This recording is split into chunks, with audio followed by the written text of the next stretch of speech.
बिखर जाऊंगा। जिंदगी गुजारी है मिसले शमा मैंने, जिंदगी गुजारी है मिसले शमा मैंने। खुद तो बुझ जाऊंगा मगर रोशनी कर जाऊंगा। बिरादर मुकर्रम हज़रत मौलाना अल्लामा नसीरुद्दीन ज़िया साहब ने बात फरमाई, बिल्कुल सही फरमाई कि वालिद के बारे में बंदा क्या बात करे। लेकिन आप सारे हज़रात इस बात के गवाह हैं कि मेरे वालिद मोहतरम वो सिर्फ मेरे ही वालिद मोहतरम नहीं थे, बल्कि रूहानी तौर पर इस पूरे इलाके के वालिद थे। आज आपने तफसीरी दर्स सुना, मैं भी अक्सर यानी होता हूँ, फेसबुक पर सुनता रहता हूँ। पिछले रमज़ान में कुरान का जो दर्स आप सुनते हैं, इसके पीछे भी मेहनत मेरे वालिद मोहतरम की है।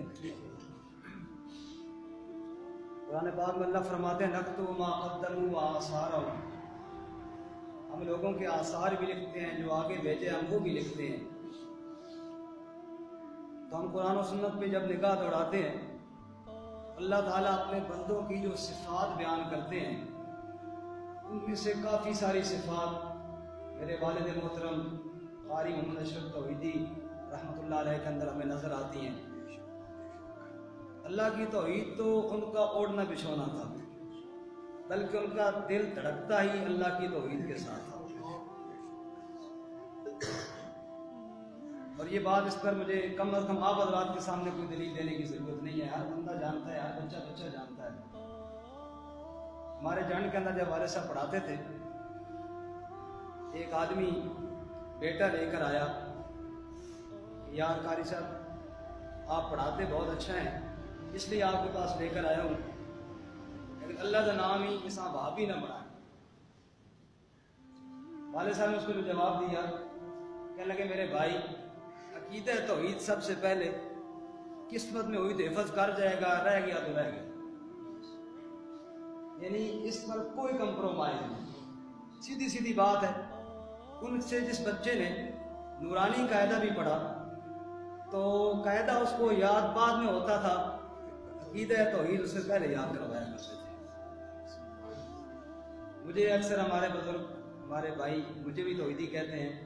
मैं उस दिन जनाजे के वक़्त तो मेरे वहाँ इस्लामाबाद से मुफ्ती आए थे, तो वहाँ भी मुझे तौहीदी को लोग कहते थे। तो मैं उनसे कह रहा था कि मुझे तो आप लोग इस वजह से तौहीदी कहते हो कि मैं कारी अशरफ साहब का बेटा हूँ, वरना तौहीदी हुई थे।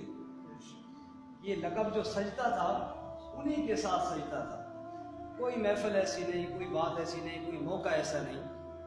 और उनके तौहीद का जुनून, अब मेरा छोटा भाई इस वक्त गुवाहाटी में होता है एक फौजी अफसर के साथ। और फौजी अफसर वैसे भी अफसर होता है, वो अपने नौकर के साथ माता के साथ क्या गपशप लगाता होगा, फिर फौजी अफसर हो उसमें क्या बात करनी है। इन वाले साहब को जो जुनून था, पूछते हैं कुबैद रहमान, वो जो तेरा अफसर है उसका कोई अकीदा पता है किस किस्म का है?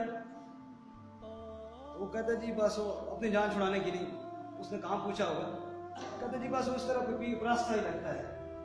कहते पीर परास्ता है तो फिर इस तरह करता हूँ, मैं तुझे पीर नसीरुद्दीन के तौहीद वाले शेर लिख कर देता हूँ, तूने जान कर उसको सुनाने हैं और बताना है कि पीर साहब क्यों फरमाया करते थे, शायद पीर की वजह से वो बात सुन रहे। एक जुनून था उनका कि किसी बंदे तक, बल्कि दुनिया के हर बंदे तक अल्लाह की तौहीद की आवाज़ पहुँचनी चाहिए, किसी तरीके से ही पहुँचे, जैसे भी पहुँचे। रास्ते में सफ़र करते हुए जो साथ बंदा बैठता उसके साथ दुआ सलाम करके उसको तौहीद का मसला समझाते थे। उधर मेरे यहाँ जाते थे तो मैं वहाँ खतीब होकर इतना नहीं समझा सका जितना एक एक बंदे को पकड़ पकड़ के उन्होंने वहाँ समझाया है। और वो लोग अब भी कदर करते हैं, जनाजे में भी वहाँ इतने दूर से आए। तो एक उनकी कोशिश थी कि एक एक बंदे तक तौहीद की आवाज़ पहुँचे। इसी तरह रसूलुल्लाह सल्लल्लाहु अलैहि वसल्लम की सुन्नत के साथ जो उनका इश्क था वो भी बेमिसाल।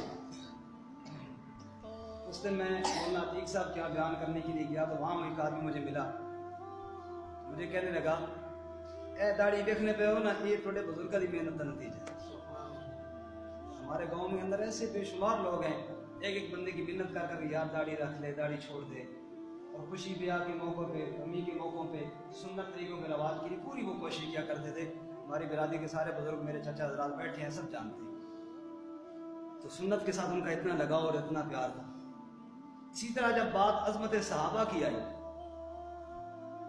तो अज़मत सहाबा के अंदर भी इस पूरे इलाके में वालिद मरहूम का एक किरदार बेमिसाली किरदार था। बिलखुसूस पिंड सुल्तानी के अंदर राफियत की रुकावट बने मेरे वालिद साहब, वरना वो तो अपने पंजे गाड़ चुके थे और गाड़ने की कोशिश कर रहे थे, लेकिन उसकी रुकावट कौन बने? कारी मोहम्मद अशरफ तौहीदी रहमतुल्लाह अलैह। और आपने उस वक़्त हज़रत शेखुल कुरान रहमतुल्लाह अलैह का हकीकी शागिर्द होने का सबूत इस तरह दिया। उस वक़्त जब दिफा सहाबा का मौका आया तो आपने भरपूर तरीके से अज़मत सहाबा कॉन्फ्रेंसें कराई, दिफा सहाबा के उन्वान पर मेहनत की और राफियत को पिंड सुल्तानी के अंदर कम अज़ कम ज़रूर नाकाम कर दिया, अल्हम्दुलिल्लाह। इसी तरह आम दीन के अमाल में नमाज रोज़े के बारे में तबलीगी जमात जब भी आई तो उन्होंने भरपूर तरीके से बेलौस होकर दिलो जान से उनके साथ भी ताउन, बल्कि आखिरी दिन जो उन्होंने गुजारा, बस मैं बात ख़त्म कर रहा हूँ, वो इतना अच्छा और खूबसूरत दिन गुजारा।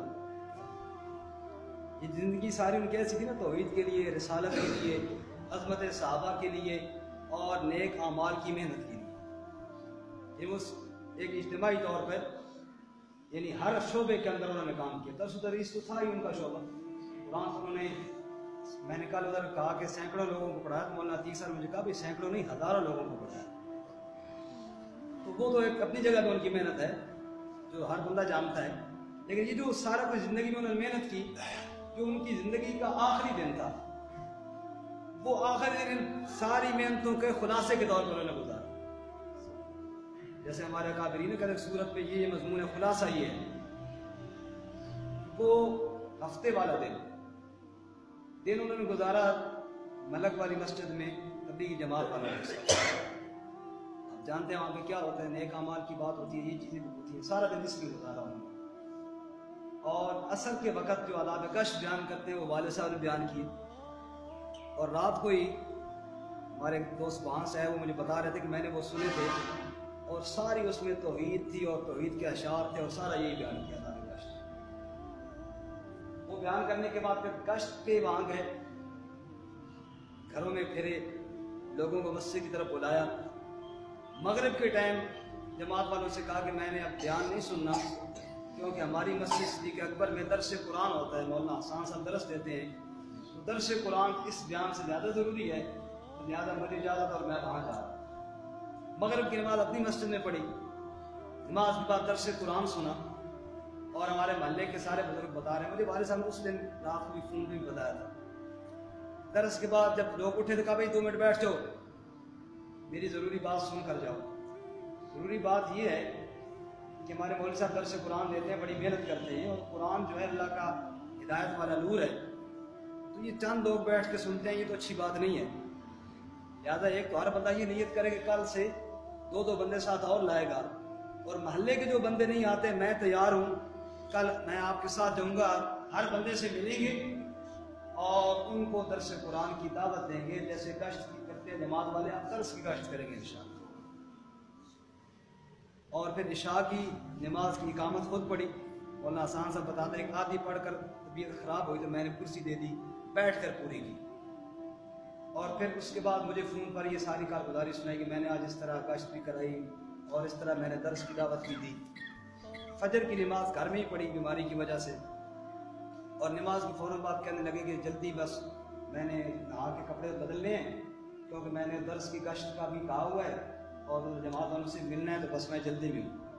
कारण उनका कभी बहुत ठंड है, थोड़ी देर के बाद ना आए, तो बस कोई 9 यानी कई दफ़ा 9 साढ़े 9 तक बता रहे हैं कि कई दफ़ा रोकने के बावजूद नहीं जल्दी में मैंने बस जाना है उधर, तो 9:30-10 बजे गुस्ल किया और साफ कपड़े पहने। हालांकि बीमारी की वजह से आप जानते हैं वो बहुत कम गुस्ल कर रहे थे बीमारी की वजह से, लेकिन खुद ही बड़ा अच्छा गुस्ल किया, साफ़ सुथरा अपनी हजामत बनवाई, तैयार हुई और नए कपड़े पहने, खुशबू लगाई, तेल लगाई। तो कहने लगे ज़रा सर्दी महसूस हो रही है, थोड़ी देर आराम कर लूँ, फिर ये गश्त करनी है दर्स कुरान के लिए।